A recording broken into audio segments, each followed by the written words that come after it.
ഇന്ന് നമ്മൾ വായിച്ച് ധ്യാനിക്കുക സങ്കീർത്തനങ്ങൾ 108 മുതൽ 110 വരെയുള്ള അധ്യായങ്ങളാണ്. അധ്യായം 108, ശത്രുവിനെതിരെ സഹായം. ദാവീദിന്റെ സങ്കീർത്തനം. എൻ്റെ ഹൃദയം ഒരുങ്ങിയിരിക്കുന്നു, ദൈവമേ, എൻ്റെ ഹൃദയം ഒരുങ്ങിയിരിക്കുന്നു.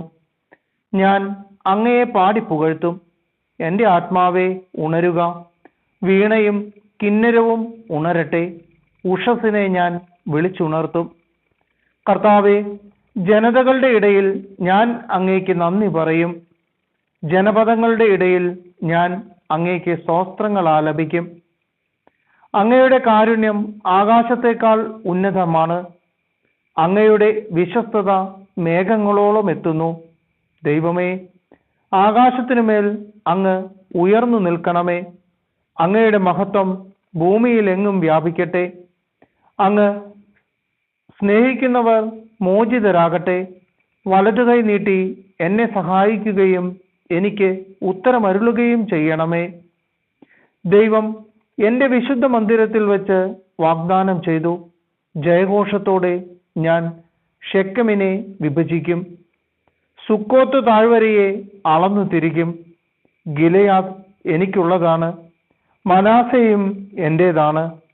എഫ്രായിം എൻ്റെ പടത്തൊപ്പിയും യൂദ എൻ്റെ ചെങ്കോലുമാണ്. മൊവാബ് എൻ്റെ ഷാളനപാത്രം. ഏദോമിൽ ഞാൻ എൻ്റെ പാദുകം വയ്ക്കുന്നു. ഫിലിസ്ത്യ ദേശത്ത് ഞാൻ ജയഭേരി മുഴക്കും.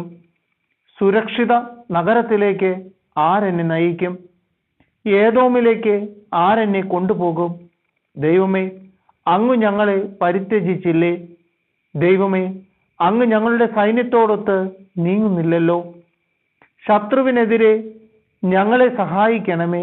എന്തെന്നാൽ മനുഷ്യന്റെ സഹായം നിഷ്ഫലമാണ്.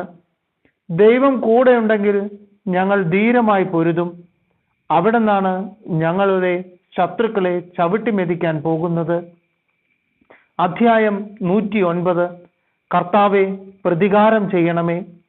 ഗായക സംഘ നേതാവിന് ദാവീദിന്റെ സങ്കീർത്തനം. ദൈവമേ, ഞാൻ അങ്ങയെ സ്തുതിക്കുന്നു. അവിടുന്ന് മൗനമായിരിക്കരുതേ. എന്തെന്നാൽ ദുഷ്ടതയും വഞ്ചനയും നിറഞ്ഞ വായ് എൻ്റെ നേരെ തുറന്നിരിക്കുന്നു. അത് എനിക്കെതിരെ വ്യാജം പറയുന്നു. വിദ്വേഷം നിറഞ്ഞ വാക്കുകൾ കൊണ്ട് അവർ എന്നെ വളഞ്ഞു. അകാരണമായി അവർ എന്നെ ആക്രമിക്കും. ഞാൻ അവർക്ക് വേണ്ടി പ്രാർത്ഥിക്കുമ്പോൾ പോലും എൻ്റെ സ്നേഹത്തിനു പകരമായി അവർ കുറ്റാരോപണം നടത്തുന്നു. നന്മയ്ക്കു പകരം തിന്മയും സ്നേഹത്തിനു പകരം വിദ്വേഷവും അവരെനിക്ക് തരുന്നു. അവനെതിരെ ഒരു ദുഷ്ടനെ നിയോഗിക്കണമേ. നീചൻ അവന്റെ മേൽ കുറ്റം ആരോപിക്കട്ടെ. വിചാരണയിൽ അവൻ കുറ്റക്കാരനായി കാണപ്പെടട്ടെ. അവന്റെ പ്രാർത്ഥന പാപമായി പരിഗണിക്കപ്പെടട്ടെ. അവന്റെ നാളുകൾ ചുരുങ്ങിപ്പോകട്ടെ.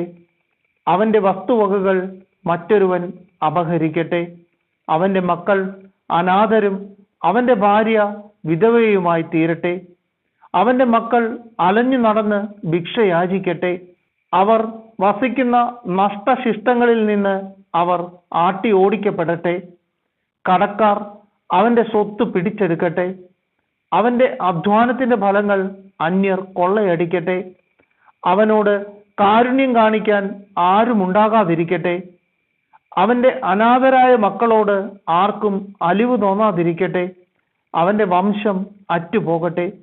2ാം തലമുറയിൽ അവന്റെ പേര് മാഞ്ഞു പോകട്ടെ. അവന്റെ പിതാക്കന്മാരുടെ അകൃത്യങ്ങൾ കർത്താവിന്റെ സന്നിധിയിൽ ഓർമ്മിക്കപ്പെടട്ടെ. അവന്റെ മാതാവിന്റെ പാപം മാഞ്ഞു പോകാതിരിക്കട്ടെ. അവ നിരന്തരം കർത്താവിന്റെ മുൻപാകെ ഉണ്ടായിരിക്കട്ടെ. അവന്റെ സ്മരണ ഭൂമിയിൽ നിന്ന് വിച്ഛേദിക്കപ്പെടട്ടെ. എന്തെന്നാൽ കരുണ കാണിക്കാൻ അവൻ ഓർത്തില്ല.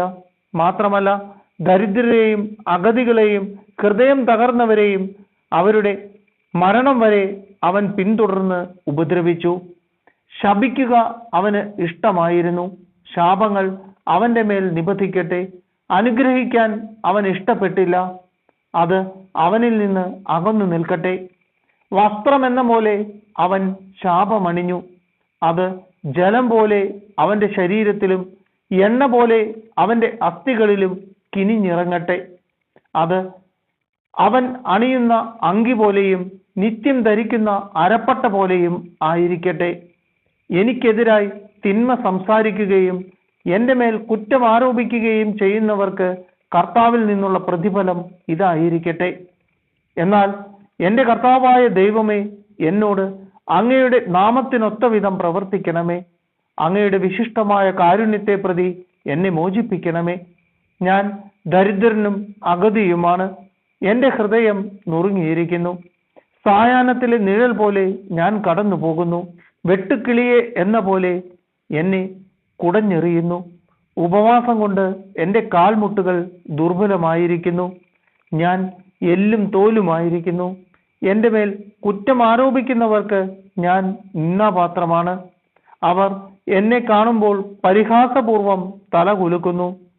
എൻ്റെ ദൈവമായ കർത്താവെ, എന്നെ സഹായിക്കണമേ.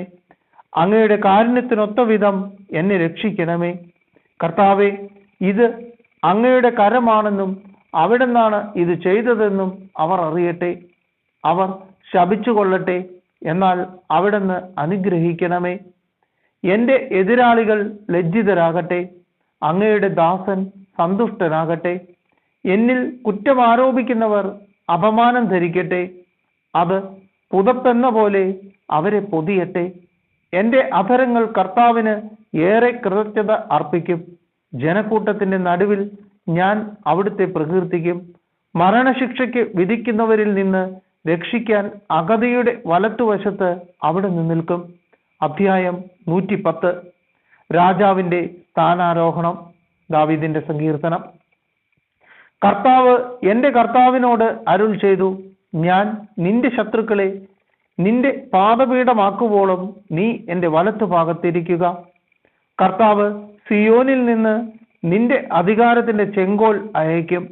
ശത്രുക്കളുടെ മധ്യത്തിൽ നീ വാഴുക. വിശുദ്ധ പർവ്വതത്തിലേക്ക് നീ സേനയെ നയിക്കുന്ന ദിവസം നിന്റെ ജനം മടികൂടാതെ തങ്ങളെ തന്നെ നിനക്ക് സമർപ്പിക്കും. ഉഷസിന്റെ ഉദരത്തിൽ നിന്ന് മഞ്ഞെന്ന പോലെ യുവാക്കൾ നിന്റെ അടുത്തേക്ക് വരും. കർത്താവ് ശപഥം ചെയ്തു, മെൽക്കിസേദേക്കിന്റെ ക്രമമനുസരിച്ച് നീ എന്നേക്കും പുരോഹിതനാകുന്നു. അതിന് മാറ്റമുണ്ടാവുകയില്ല. കർത്താവ് നിന്റെ വലത്തുവശത്തുണ്ട്. തൻ്റെ ക്രോധത്തിന്റെ ദിനത്തിൽ അവിടുന്ന് രാജാക്കന്മാരെ തകർത്തു കളയും. ജനതകളുടെ ഇടയിൽ അവിടുന്ന് തൻ്റെ വിധി നടപ്പിലാക്കും. അവിടം ശവശരീരങ്ങൾ കൊണ്ട് നിറയും. ഭൂമിയിലെങ്ങുമുള്ള രാജാക്കന്മാരെ അവിടുന്ന് തകർക്കും. വഴിയരികിലുള്ള അരുവിയിൽ നിന്ന് അവൻ പാനം ചെയ്യും. അവൻ ശിരസുയർത്തി നിൽക്കും.